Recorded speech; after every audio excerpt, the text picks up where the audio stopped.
Добро вечер и се разбира благослов Божи до сите слушатели кои што оваа вечер ќе слушаат емисијата Гласот на вистината. Уште една можност Бог ни дал да можеме да бидеме здрави и живи. И од таа гледна точка убаво би било и прекрасно би било ако на вистина ова сето го разбериме дека сепак е можност или подадена рака од самиот Створител на небото и земјата.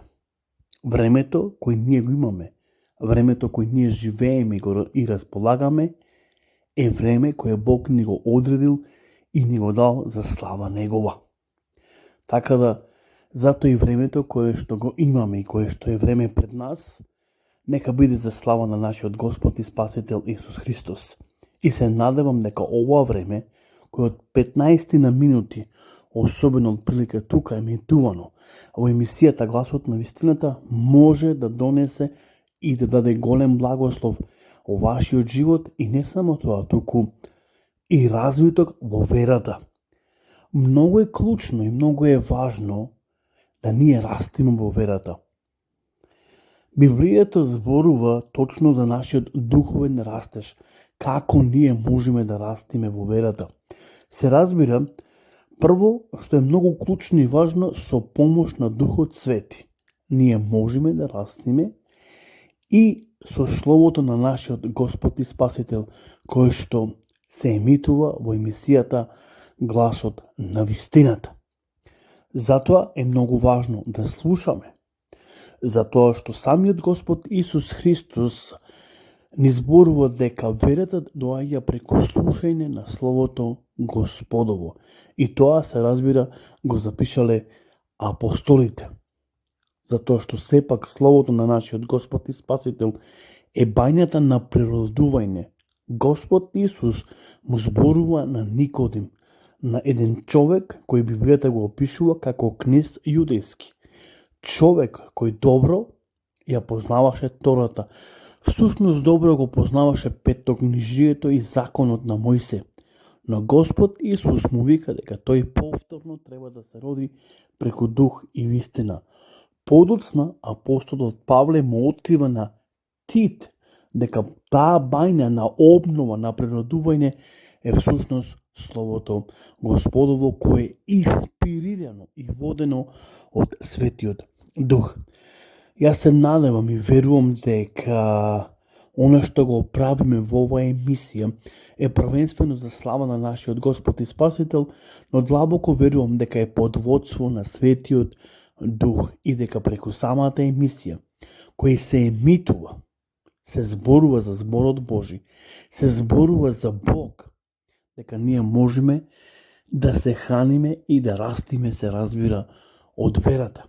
Така да, ние кога се храниме, растиме во верата и во спознанието на живиот Бог и со тоа откриваме која е волјата Божја за нас. Како што и претходните емисии најавив, зборуваме за доста исклучително многу важна и клучна тема во нашиот духовен живот, во нашиот духовен развиток, во нашиот живот. Па дури можам да кажам во нашиот најнормален живот. Баш као нашиот духовен живот. Зборуваме дали Бог не разбира. Но пред да дадеме одговор на тоа прашање, минатите служби, реков малку се позанимававме со нешто кое што верувам дека сите нас не има досегнато. Всушност на сите нас не се случува. И ке ни се случува, се разбира во иднина. Ние често пати меѓусебно не можеме да се разбериме. Немаме заеднички јазик и затоа немаме ниту заеднички одговори, потреби или заеднички споделувања. Од една страна гледано можеби е окей, најворед, но од друга страна можеби не е до таа мера во ред.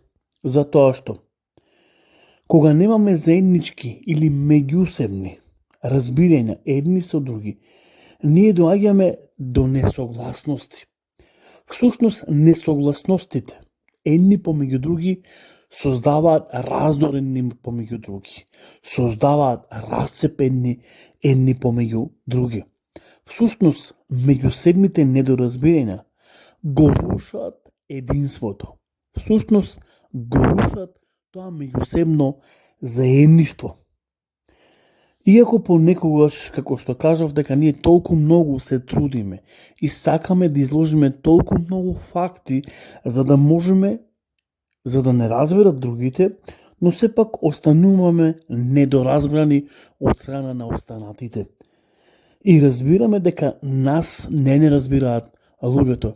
И тука најчесто пати кога доаѓаме до еден таков заклучок дека ние не сме добро разбрани, доаѓа тоа разочарување. Затоа што не сме ние разбрани од страна на другите. Јас напоменав минатиот пат дека недоразбирањето, несогласувањето доносува и тоа како тешки проблеми во бракот, помеѓу родителите или меѓу семејството, меѓу децата. Не можеме да најдеме заеднички јазик. Не можеме да најдеме заеднички одговор помеѓу нас во семејството. Има расцепи, завист, има несогласности.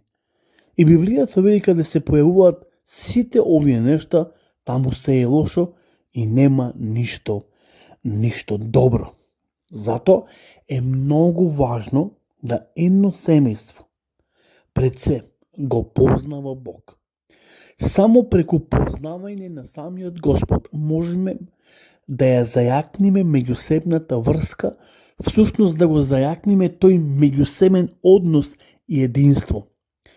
Почитувани, единството, врската, таа се негува со текот на годините. И таа треба да се негува и почитува. Затоа што ја сметам дека врската, единството, заедништвото се многу клучни чекори за сите нас. Но често пати, реков, зборуваме за нашите меѓусебни несогласности. Дека ние едни меѓу себе не се разбираме. И кога не се разбираме едни меѓу себе, најчесто пати наоѓаме на проблеми, на расправи, на кавги, затоа што немаме заеднички јазик. Не можеме да се разбереме. По ниедно прашање не можеме да донесеме одлука. Всушност да донесеме решение за проблемите со кои што ние се соочуваме, затоа што ние не се разбираме едни со други. И реков, кога во бракот постојат меѓусебни недоразбирања и не можеме на еден начин да ги решиме тие несогласности, бракот оди до едно одредено време и потоа доаѓа за жал доаѓа до рацеп на бракот. Потоа, реков, семејството, како клучна алка во општеството, може да биде растурено целокупното семејство заради сите овие несогласности. Можеме тука да наведиме X, буквално X прашања, X проблеми, кои не можеме да се договориме, да седнеме и да разговараме. Реков, децата, родителите, сопругата, сопругот, имаат несогласности во семејството и таму е многу лошо. Таму е многу лошо. И можеме од страна да видиме како чекор по чекор, лека по лека, се распаѓа тоа семејство. И крајот ќе биде многу лош. Потоа нашите меѓусебни недоразбирања продолжуваат и понатаму. Ние можеме да имаме меѓусебни недоразбирања за одредени прашања и за имот. Особено најчесто пати комшите не се согласуваат по оваа прашање. Па макар што постојат и многу други прашања, но често пати немаме меѓусебни недоразбирања со комшите. И тоа може да влијае многу лошо во нашата атмосфера, во она место каде што ние живееме или се наоѓаме. Да имаме несогласности, да имаме недоразбирања едни со други и да не можеме да се разбереме и да влеземе во проблеми едни меѓу други. Потоа, интересната работа е што дури денеска луѓето во верските објекти имаат меѓусебни несогласности. Иако луѓето, кога ќе гледаме од сосема друг агол, од сосема друга гледна точка, зборувајќи за верските заедници, црква, синагога, џамија и не знам уште што таму можеме да наброиме, ќе видиме дека кога постојат несогласности, таму можеме да размислуваме дали навистина овие луѓе имаат страхопочит од Господа и дали го почитуваат писмото. За жал, денеска, морам да кажам, дури во евангелско-протестантските цркви постојат несогласности. Не во теологијата, можеби во догматиките, во доктриналните учења постојат и тоа како несогласности. Иако, сите се водиме како евангелско-протестантски заедници, но не е само тоа. Постојат ред други несогласности и во самата заедница. И реков, во сите овие верски објекти постојат одредени несогласности.